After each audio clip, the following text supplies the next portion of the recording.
नमस्ते साथीहरु, तपाईहरुलाई स्वागत छ टेसन शर्मा। आजको भिडियोमा म तपाईहरुलाई आफ्नो eSewaबाट अरुको eSewaमा पैसा कसरी पठाउने भन्ने कुरा बताउन गइरहेको छु। अब चाहिँ लागौं हाम्रो भिडियोको मेन कन्टेन्ट तर्फ। सो अब चाहिँ eSewaबाट अरुको eSewaमा पैसा ट्रान्सफर गर्नको लागि चाहिँ हामीसँग जसको eSewaमा हामीले पैसा ट्रान्सफर गर्न लागेका छौं उसकै eSewa युजर आइडी हुनुपर्छ हामीसँग।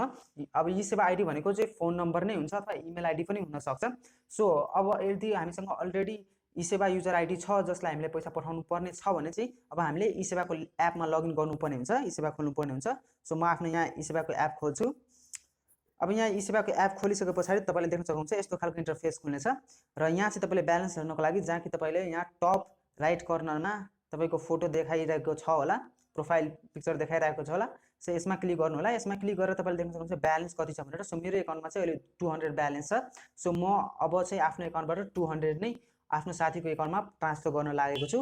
सो त्यसको लागि फेरि म होम पेजमै आउँछु। तपाईले eSewa खोल्ने बित्तिकै यस्तै खालको होम पेज आउनेछ र अब चाहिँ तपाईले देख्न सक्नुहुन्छ होम पेजमै सबैभन्दा तल लेफ्ट साइडमा चाहिँ सेन्ड मनी भनेर अप्सन छ। सो हामीले यदि कसै अरूलाई पैसा पठाउनु पर्ने छ भने चाहिँ हामीले यसमा क्लिक गर्नुपर्ने हुन्छ। सो म अब यहाँ सेन्ड मनीमा क्लिक गर्छु।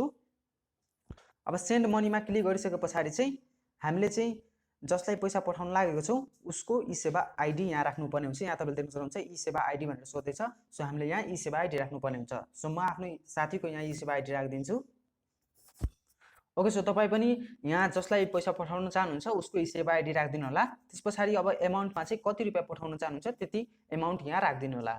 सो मसँग अहिले ब्यालेन्स 200 रुपैयाँ छ र म पुरा 200 नै आफ्नो साथीलाई पठाउन चाहन्छु। सो त्यसको लागि म 200 यहाँ अमाउन्ट राख्दिन्छु। अब त्यसपछि तल छ पर्पज भनेर। सो यो पर्पजमा चाहिँ अब यो मध्ये कुन चाहिँ पर्पजको लागि तपाईले यो ब्यालेन्स ट्रान्सफर गर्दै हुनुहुन्छ त्यो पर्पज यहाँबाट सिलेक्ट गर्न सक्नुहुन्छ अथवा तपाईले जुनसुकै सिलेक्ट गरे पनि त्यसले केही खास फरक पार्दैन। म अहिलेको लागि चाहिँ यहाँ पर्सनल युज भनेर सिलेक्ट गर्दिन्छु र त्यसपछि छ रिमार्क्स।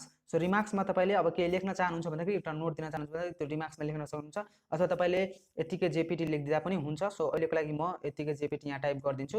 यो रिमार्क्सले केही फरक पार्दैन। सो तपाईले यदि चाहनुहुन्छ भने यहाँ जे पनि लेख्न सक्नुहुन्छ तपाईको इच्छा अनुसारले। अब यति गरिसकेपछि तपाईले eSewa आइडी, अमाउन्ट र यहाँ पर्पज सिलेक्ट गरिसकेपछि र रिमार्क्स लेखिसकेपछि चाहिँ अब तपाईले प्रोसिडमा क्लिक गरिदिनु पर्ने हुन्छ। सबै अब यहाँ प्रोसिडमा क्लिक गर्ने बित्तिकै तपाईले जसको eSewa आइडी यहाँ राख्नु भएको थियो त्यसको नाम यहाँ देखाइनेछ, यानी कि रिसिभर नेममा eSewa आइडी पनि देखाइनेछ र तपाईले अमाउन्ट कति ट्रान्सफर गर्न लाग्नु भएको छ त्यो अमाउन्ट पनि देखाइनेछ। यदि सबै कुरा ठीक छ, यदि तपाईको eSewa आइडी र प्लसमा eSewa रिसिभरको नेम यदि सबै कुरा म्याच भइसकेको छ, सबै कुरा ठीक छ भने चाहिँ तपाईले अब कन्फर्ममा क्लिक गरिदिनु पर्ने हुन्छ। तर म अहिले चाहिँ यहाँ अब कन्फर्ममा क्लिक गर्नु भन्दा पहिला चाहिँ म जुन एकाउन्टमा यो पैसा पठाउन लागेको छु त्यो एकाउन्ट पनि मैले आफ्नो ल्यापटपमा लगइन गरेर राखेको छु। तपाईलाई बुझाउनको लागि सजिलो होस् भनेर पैसा कति इन्स्ट्यान्टली जाँदो रहेछ त्यो देखाउनको लागि मैले अलरेडी यहाँ लगइन गरेर राखेको छु।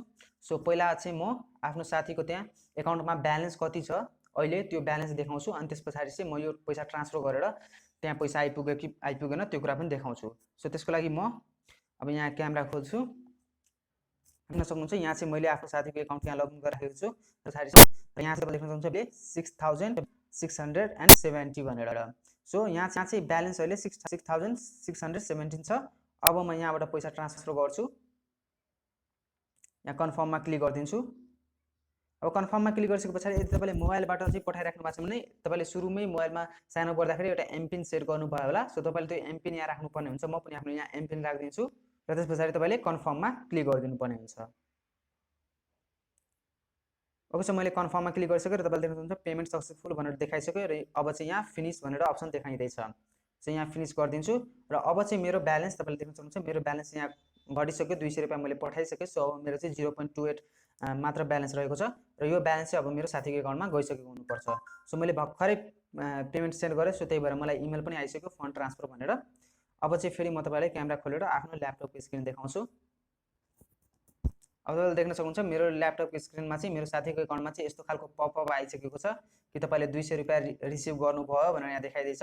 अब म यसलाई क्लोज गरिदिन्छु र त्यसपछि तपाईलाई ब्यालेन्स देखाउँछु। यहाँ तपाईले देख्नुहुन्छ ब्यालेन्स पनि अपडेट भइसकेको छ। पहिला 6600 समथिङ थियो, अहिले चाहिँ 6800 भइसकेको छ। सो यसरी तपाईले इन्स्ट्यान्टली आफ्नो साथीलाई अथवा अरु पनि कसैलाई यदि तपाईले eSewaबाट पे गर्दै हुनुहुन्छ भने यसरी तपाईले इन्स्ट्यान्टली eSewaबाट eSewaमा पैसा ट्रान्सफर गर्न सक्नुहुन्छ। सो मलाई विश्वास छ कि तपाईहरुले बुझिसक्नु होला कि हामीले आफ्नो eSewaबाट अरुको eSewaमा पैसा कसरी ट्रान्सफर गर्न सक्छौं भनेर। यदि तपाईहरुलाई यो भिडियो मन परेको छ भने यो भिडियोलाई लाइक हान्दिनु होला र आफ्नो साथीहरूसँग पनि सेयर गरिदिनु होला र यस्तै अझै भिडियोहरू हेर्नको लागि हाम्रो च्यानललाई सब्स्क्राइब गर्न नबिर्सनु होला। यति भन्दै म आज तपाईहरुबाट बिदा माग्न चाहन्छु। हस्त नमस्ते, जय नेपाल।